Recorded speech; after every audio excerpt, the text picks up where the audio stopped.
Hi, I'm Robbie, and today we are going to be running through a circuit style workout. We're going to have a full body circuit workout and run through one aerobic exercise. Let's get started.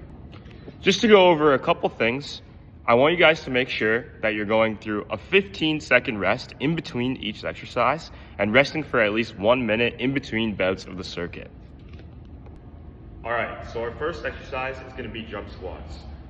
This counts as our leg exercise as well as our aerobic exercise. We're going to be doing jump squats for 30 seconds. To start off, you want to be shoulder width apart. Get into a good squat stance. You're going to squat down, jump up, and as soon as you hit the ground, keep jumping up and down.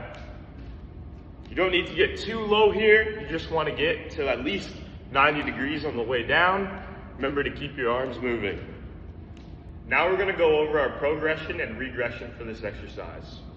To start off, we're going to start with our regression, and it's going to be pogo hops.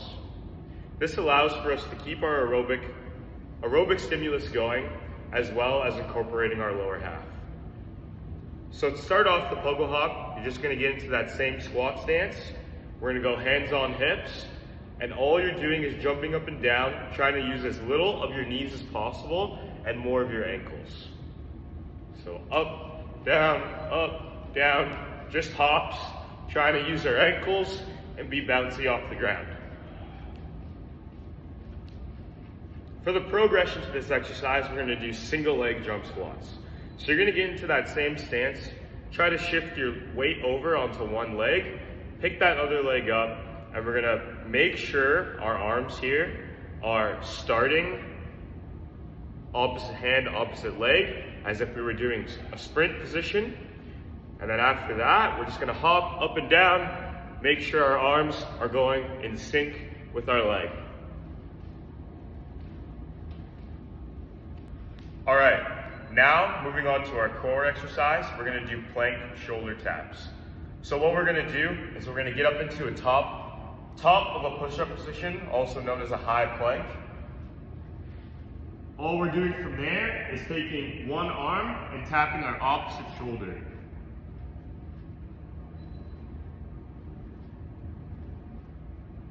From there, you just want to try to not rotate to the side that you're tapping as much as you can.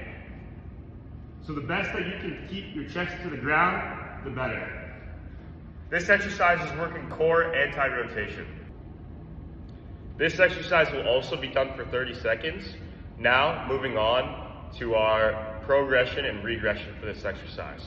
Our regression for this exercise is going to be very straightforward. We're going to do the same exercise, but go from that high plank to being on our knees.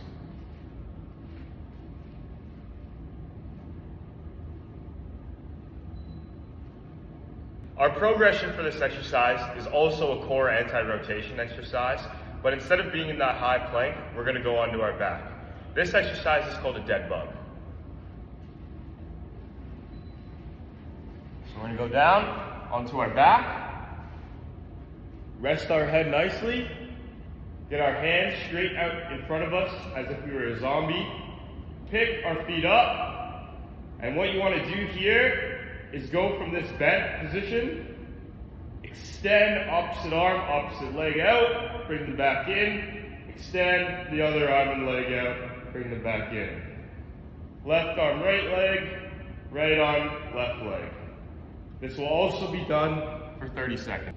Our next exercise is going to be for our chest, and we're just going to be doing regular push-ups today. So what we're going to do is we're going to get into that high plank position, same position we were in for the shoulder taps, and we're just going to bend our arms, lower ourselves down, and press up. Lower down, press up. Our variations for this exercise, our progression and regression, are also very straightforward.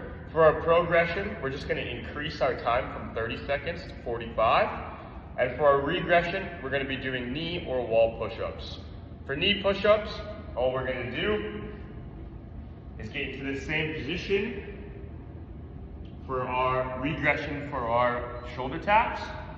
And from there, we're going to pick our feet up off the ground, down, and press up. Down, And for our wall push-ups, all we're gonna need is a wall. We're gonna walk up to our wall, put our hands straight onto the wall the same way we would on the floor. And we're gonna walk our feet out backwards as far as we're comfortable. Press in and push out. The farther you can get your feet back and the lower you can get your hands, the better. Our next exercise is gonna be for shoulders. And for this exercise, we're gonna be doing a downward dog push-up. This will also be done for 30 seconds. So, in order to start this exercise, we've got to get to that same high plank position that we've been getting to. From there, we're just gonna try to straighten our legs real good, lift our butt up to the sky, and do a push-up from there. Down and up, down and up. As you can see, we're trying to get our shoulders a little bit more vertical to the ground. So instead of pressing with our chest, we're creating a little bit of a vertical press with our shoulders. Our regression for this exercise is going to be a standing lateral raise hold. So we're just going to try and hold this T position for as long as we can using our lateral delts. Our progression for this exercise, we're going to keep the downward dog push-ups. We're just going to increase the time from 30 seconds to 45. Our next exercise is going to be the standing hinge position YTWs. This will also be done for 30 seconds. This exercise is going to be for our upper back, the main muscles being our upper trap, lower trap, and rhomboids. So, to start this off, you're going to get into that hinge position by straightening out your back, squeezing your scaps, and pushing your butt to the wall behind you. After that, you're going to make a Y with your arms, looking something like this. You're going to go up, squeeze your scaps together, down, then we're going to make a T, looking something like this. We're going to squeeze our scaps together with our T, lower down, and then we're going to make a W, looking like this. We're going to squeeze at the top and lower down. And we're just going to keep going from Y, T, and W right up until the 30 seconds is done. Now we're going to be going over our progression and our regression to this exercise. For our progression, again, we're going to push the time from 30 seconds to 45. And with our regression, we're going to go from that hinge position to going straight flat on the ground. So, we're going to lay down flat on our stomach. We're going to make that Y. Press up, 1, 2, and down. T, up, 1, 2, and down. W, up, 1, 2, and down. And pretty much we're just going from Y to T to W until the 30 seconds is done. Thank you for working out with me and enjoy the rest of your day.